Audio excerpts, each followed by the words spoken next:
Que Dios te bendiga. Ya estamos en la tercera parte del séptimo mandamiento. Habíamos visto primero un ejemplo muy específico con el caso del reinado del rey Salomón. Luego vimos cuáles eran los deberes exigidos del séptimo mandamiento. Y hoy día vamos a ver cuáles son los pecados prohibidos en el séptimo mandamiento. No cometerás adulterio. Bien, pues, ¿qué es lo que dice el párrafo 139 del Catecismo Mayor de Westminster? Dice: los pecados prohibidos en el séptimo mandamiento, además de la negligencia de los deberes exigidos, son adulterio, fornicación, violación, incesto, sodomía y toda pasión contra la naturaleza. Todos los pensamientos, propósitos, imaginaciones y afectos impuros, todas las conversaciones impuras, así como escucharlas, miradas lascivas, comportamiento impúdico o ligero, atavío inmodesto, prohibición de los matrimonios lícitos y autorización de los lícitos, aceptar, tolerar, proteger burdeles o frecuentarlos, enredarse en votos de vida célibe, dilación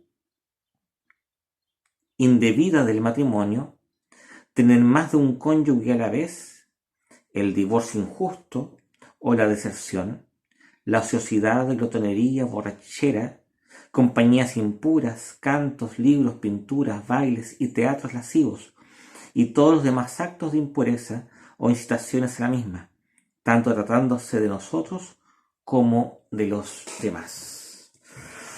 Uno esperaría que cuando uno se pone a reflexionar en torno a los pecados que van en contra del séptimo mandamiento, pusiera énfasis, lo cual sería correcto, en los pecados de índole sexual.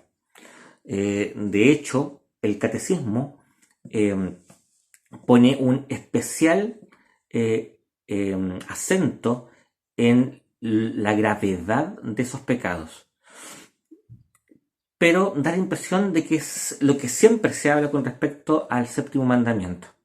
Vamos a dejar en claro brevemente que estamos de acuerdo con todo esto.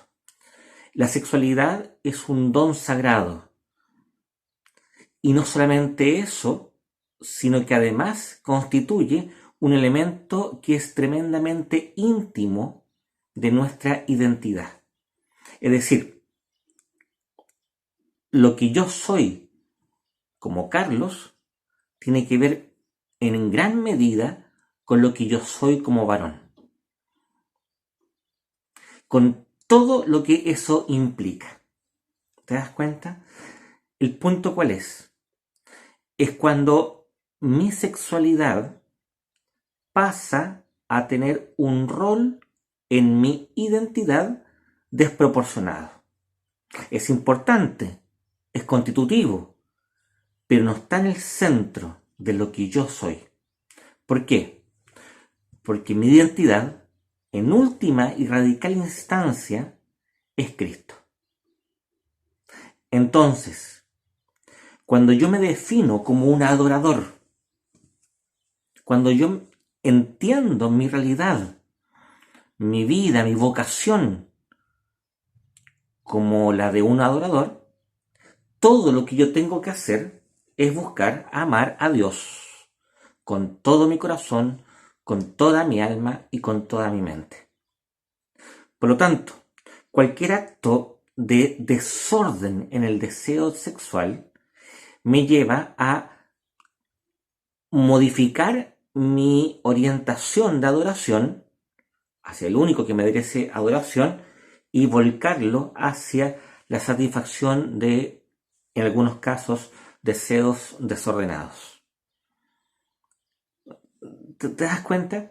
Entonces, el problema aquí, fundamental, es si yo, con toda mi integridad, en la que se comprende también lo sexual, Estoy adorando al Señor, dador de la vida y dueño de mi historia.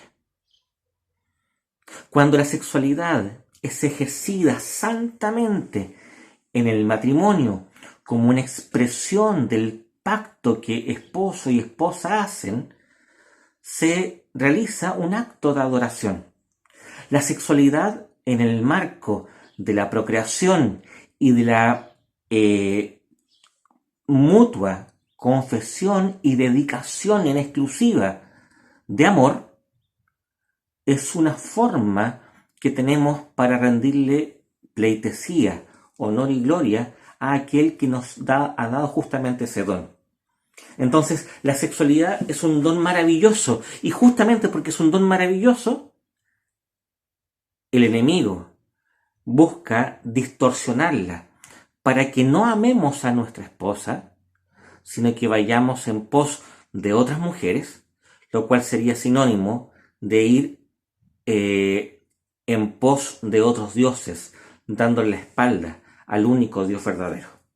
¿Se entiende? Por eso que es tan interesante que en el Antiguo Testamento los profetas relacionen tanto y tantas veces el adulterio, el maldito pecado del adulterio, con la idolatría.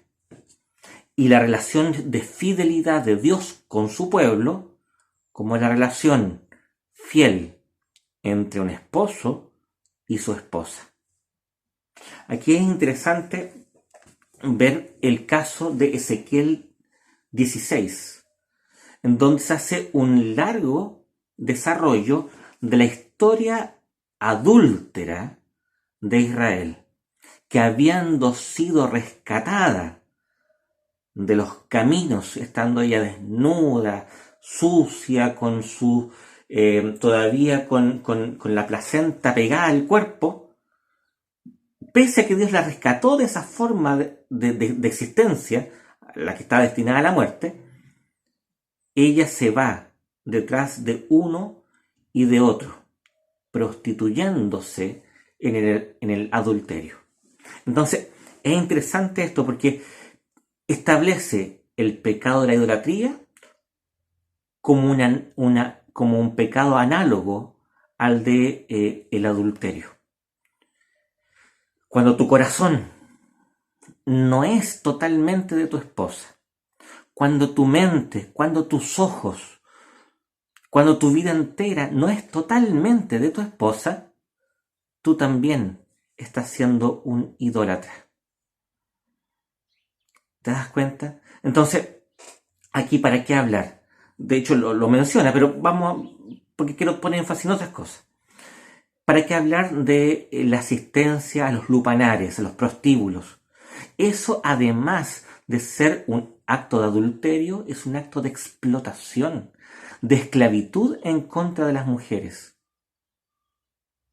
¿Te das cuenta? Entonces, además de tener lo horroroso que es el pecado del adulterio en sí, también tiene inscrito en su naturaleza la violencia económica en contra de algunas personas que viven vidas terribles.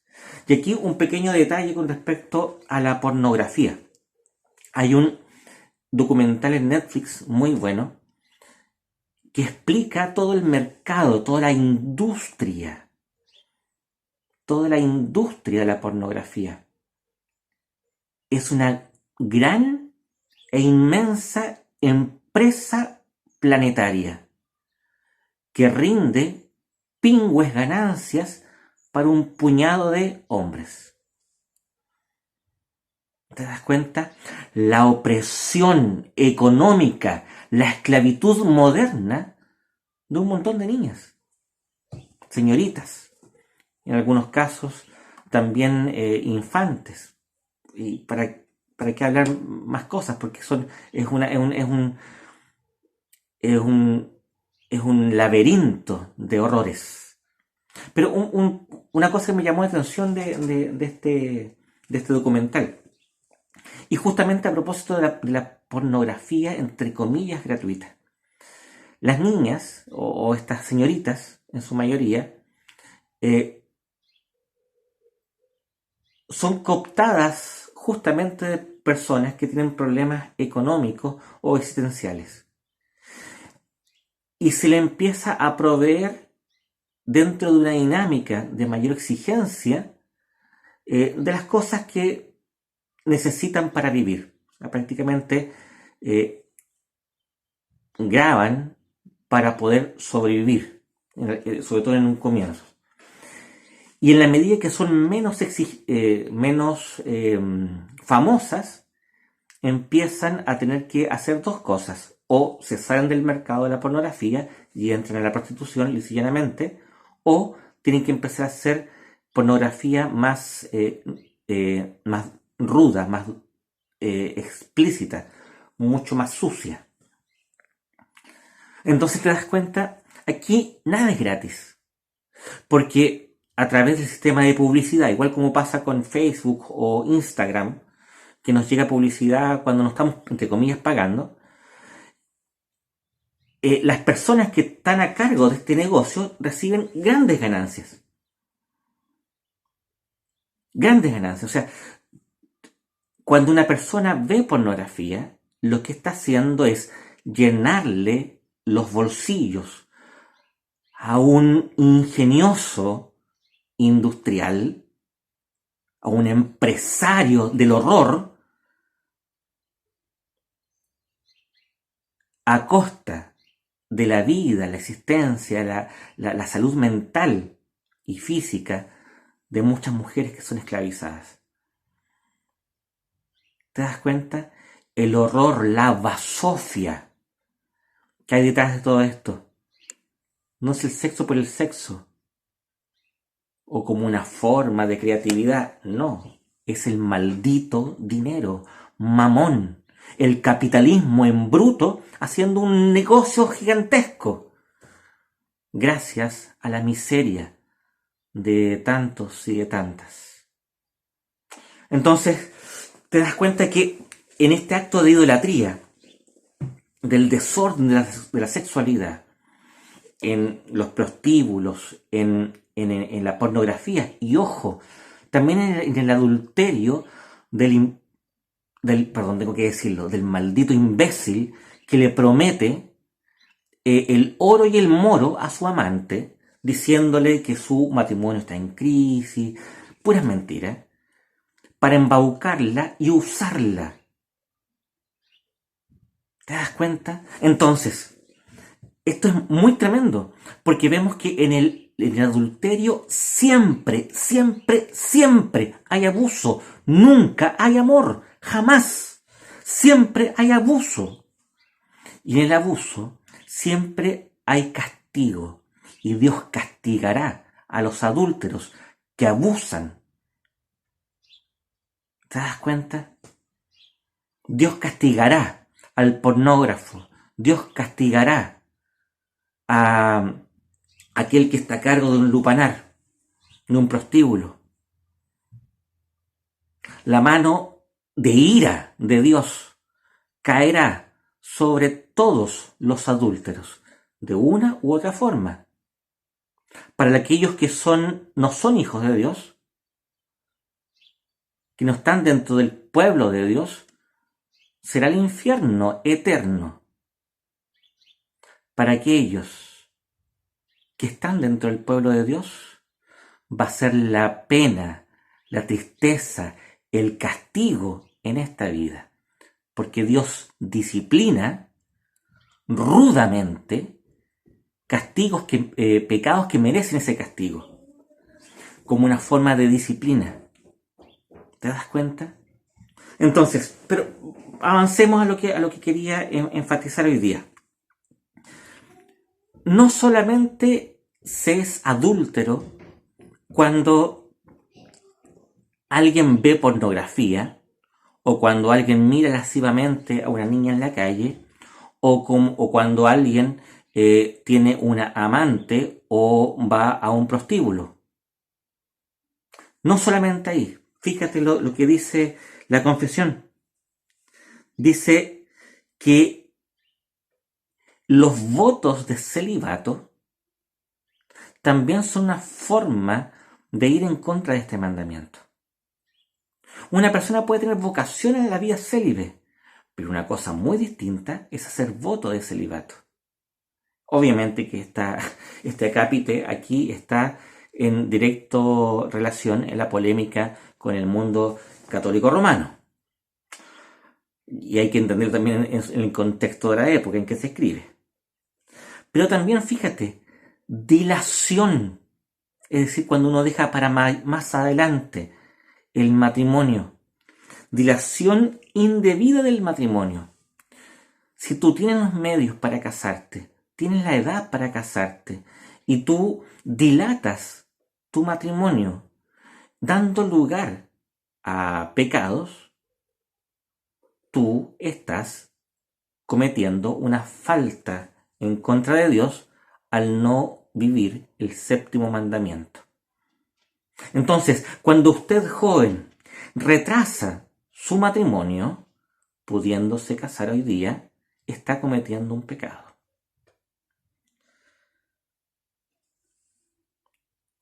El divorcio injusto. Aquí una nota interesante, porque si hay un divorcio injusto, ciertamente hay divorcios justos. Y claramente uno lo ve. Hay personas en situaciones horrendas de abuso psicológico, económico, sexual, dentro de la iglesia. Y esas personas, lo mejor, es mi consejo, ante situaciones que no tienen solución y ante violencia y el peligro incluso de vida, de dignidad de vida incluso, y de daño de la vida física, corresponde el divorcio. Cuando hay abandono, corresponde el divorcio.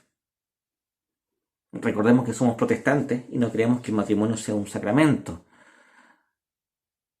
¿Te das cuenta? Entonces aquí se aplica muy bien el sentido común. Y yo he visto como, sobre todo en las mujeres, hay un acto liberador en esto. Porque hay hermanas que están casadas con bestias. Lisa y llanamente. Con adúlteros, con hombres violentos, con personas que no las aman y que estrujan su vida, dañándola a veces de forma irreparable. Pero el divorcio injusto o la deserción injustificada del matrimonio sí es un pecado. Por eso que, si bien es cierto, no hay que dilatar el matrimonio debe ser de personas adultas que entienden cabalmente lo que están haciendo. Ahí yo habría que pedirle a los millennials que están pensando casarse que primero maduren, que dejen de ser millennials y luego pueden casarse. Bien, las compañías impuras, pero ya está el punto que quiero llamar atención, que me llamó mucha atención. La ociosidad, la glotonería y la borrachera. Esas tres cosas, la ociosidad, la glotonería y la borrachera. Es decir, ¿qué hay detrás de un glotón? ¿De un borracho o de un ocioso? Un hombre autocentrado, egoísta.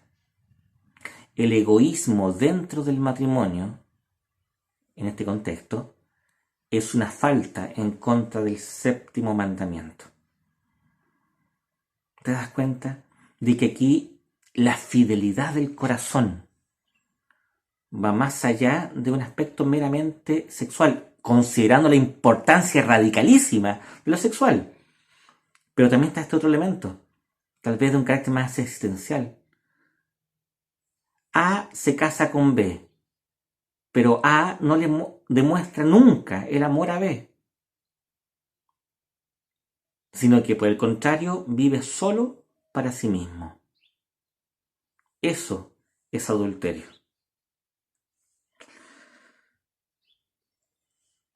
También todos los actos que conllevan a incitar a otros a la impureza. ¿Qué quiero decirte? Guarda tu corazón, guarda tus ojos, guarda tu mente, huye de las ocasiones de pecado, no te justifiques y lo que es peor, no ocupes de la gracia de Dios, de la misericordia de Jesucristo para enmascarar la basofia de tu pecado. Arrepiéntete, vuélvete a Cristo, vuélvete en amor auténtico a tu esposa y a tus hijos, para que el Señor te perdone. No vas a poder escapar de las consecuencias de tu pecado. Vas a recibir castigo, pero ese castigo va a ser experimentado desde la óptica del arrepentimiento, como la corrección de un hijo frente al amor de su padre. Entonces, te invito a que tu corazón, tu mente, tus acciones, tu vida entera esté más atenta a cuidar este mandamiento. Ciertamente es un mandamiento en crisis, porque toda esta cultura ha relativizado todo esto. Y tristemente, y tengo que repetirlo, en el mundo evangélico hay mucha blasfemia en contra de la gracia y de la misericordia. Hay gente que usa del evangelio para obtener el perdón de su esposa, por ejemplo. ¿Para qué? Para volver a pecar. Yo he sido testigo de eso. ¿Te das cuenta? Entonces, no a la manipulación del evangelio, no a la manipulación de la misericordia, no a la manipulación de la gracia, sino que a la honestidad y la verdad. La verdad siempre se sabe. Que Dios nos ampare con su justicia y también con su gracia para que podamos vivir auténticamente este importantísimo sacramento, del cual depende tanto la salud de la Iglesia y la salud de la sociedad. Sin familias santas no existe una iglesia sana. Sin familias santas, olvídense de un país que sea para Cristo. Que el Señor nos anime y nos fortalezca, y que la cruz del Señor sea manifestando el precio de tanto horror. El precio de tanto horror, tanta víctima del adulterio. Señor, sea acompañándonos y sea nuestro corazón refugiado en Él, para que Él sea nuestra identidad y para que no busquemos tesoros en donde solamente hay basura. Que el Señor te bendiga y te invito a orar pidiéndole a Dios que haga su obra, sobre todo en los hombres de la Iglesia. Bendito Padre Celestial, queremos poner delante de ti nuestras vidas, especialmente, Señor, la de los hombres de la Iglesia, que son tantas veces y de tantas formas tentados en contra de la dignidad de su matrimonio, de sus hijos, del amor que se debe en exclusiva a su esposa. Señor, sé tú poniendo luz donde hay tinieblas. Pon tu fragancia ahí donde está la hediondez horrorosa del adulterio. Pero también te queremos pedir que con justicia tú seas castigando a todos aquellos que han sido causa de sufrimiento y de maldición para sus familias. Castiga, Señor. No digo que condenes, pero sí te pedimos que castigues para que haya un auténtico arrepentimiento. Gracias, Padre. Te bendecimos y te glorificamos. Toda la gloria es para ti, a través de tu Hijo Jesucristo. Amén. Que Dios te bendiga.